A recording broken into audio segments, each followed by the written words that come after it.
नमस्कार। पिछले कुछ दिनों से बहुत ही इंटरेस्टिंग डिस्कशन चल रहा है कि कृष्ण जन्मोत्सव कब मनाना चाहिए, कौन से समय पे मनाना चाहिए। ये डिस्कशन बहुत इम्पॉर्टेंट है क्योंकि इसी से लोगों को क्लैरिटी मिलती है। साथियों, ये ऑडियो सुनने के बाद आप खुद ही कैलकुलेट कर सकते हैं कि हमें कौन से समय पे ये मनाना चाहिए, कौन से दिन मनाना चाहिए। अब इस क्वेश्चन के दो पहलू है कि इंग्लिश कैलेंडर के हिसाब से कब मनाना चाहिए और हिंदू कैलेंडर के हिसाब से कब मनाना चाहिए। तो ये बहुत ही इंटरेस्टिंग डिस्कशन है, आप सुनिए। अपने साथ अगर कॉपी नोटपैड है वो भी रखें तो और आसान होगा आपके लिए। देखिए, ज्योतिष शास्त्र जो है वेदांग का बहुत इम्पॉर्टेंट पार्ट था। वेदों को पढ़ने से पहले वेदांग पढ़ा जाता था, जिसके 6 अंग थे। उनमें से एक अंग जो है ज्योतिष कहलाता है। अब ज्योतिष के अनुसार हम लोग जो पंचांग बनाते हैं, पंचांग मतलब 5 अंग। कौन कौन से अंग है? एक है तिथि, मतलब अष्टमी सप्तमी। दूसरा अंग है नक्षत्र, मतलब रोहिणी, रेवती, हस्त, अश्विनी इत्यादि जो स्टार्स है कॉन्स्टेलेशंस में, प्रोमिनेंट स्टार्स। उसके बाद आता है वार, एतवार, रविवार, सोमवार। उसके बाद आता है आपका योग और कर्ण। लेकिन इम्पॉर्टेंट आज के डिस्कशन के लिए तिथि और नक्षत्र है। तो साथियों, हम ये जानते हैं कि भगवान श्री कृष्ण का जन्म मथुरा में हुआ था। भाद्रपद जो मास है उसमें हुआ था, और अष्टमी थी उस दिन, तथा रोहिणी का नक्षत्र था। ये बहुत इम्पोर्टेंट है। और मिडनाइट में उनका जन्म हुआ था। ये 4-5 चीज़ें हमारे पास हैं। तो साथियों, ये सब चीज़ें पैरेलली चल रही है। जब सब चीज़ का योग ओवरलैप कॉमन होगा तो वो समय हम लोग पिन पॉइंट कर पाएंगे।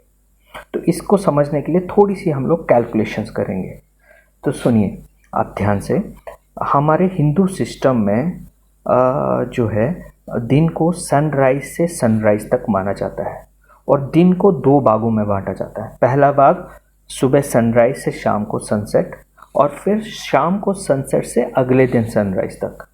तो सुबह वाला जो टाइम है सनसेट, सनराइज टू सनसेट, उसको माना जाता है दिनमान। और शाम का जो सनसेट है और अगले दिन का सनराइज, उसको माना जाता है रात्रिमान। ठीक है।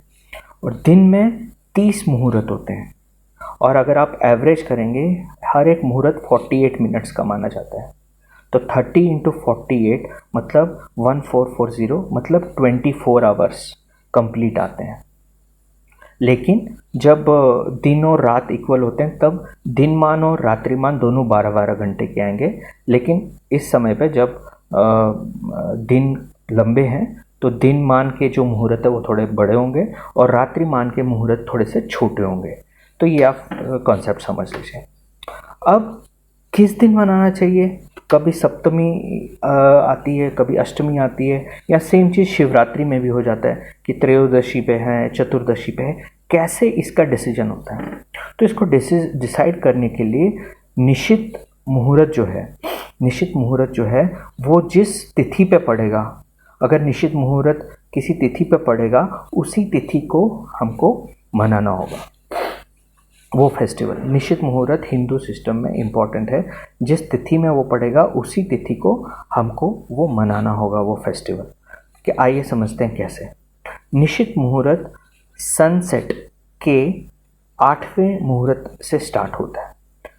तो अगर आप एग्जाम्पल लेंगे, भगवान श्री कृष्ण मथुरा में पैदा हुए थे, तो मथुरा में 30 अगस्त को 6:42 PM पे सनसेट होगा, और 31 अगस्त को 5:58 AM पे सनराइज होगा। तो अगर आप इनके बीच में आवर्स और मिनट्स निकालेंगे और उसको डिवाइड करेंगे 15 से, क्योंकि आपको याद है पूरे दिन में 30 मुहूर्त होते हैं, दिनमान में 15, रात्रिमान में 15। तो आप 15 से जब डिवाइड करेंगे तो एक मुहूर्त का अवधि आएगा 45.067।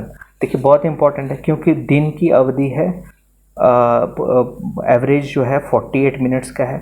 लेकिन चूंकि दिन लंबे हैं तो दिन के मुहूर्त थोड़े लंबे होंगे और रात के मुहूर्त थोड़े छोटे होंगे। 45.067 मिनट्स एग्जैक्टली एक मुहूर्त आता है। अब मैंने क्या बोला? निश्चित मुहूर्त 8th मुहूर्त से शुरू होता है सनसेट के बाद।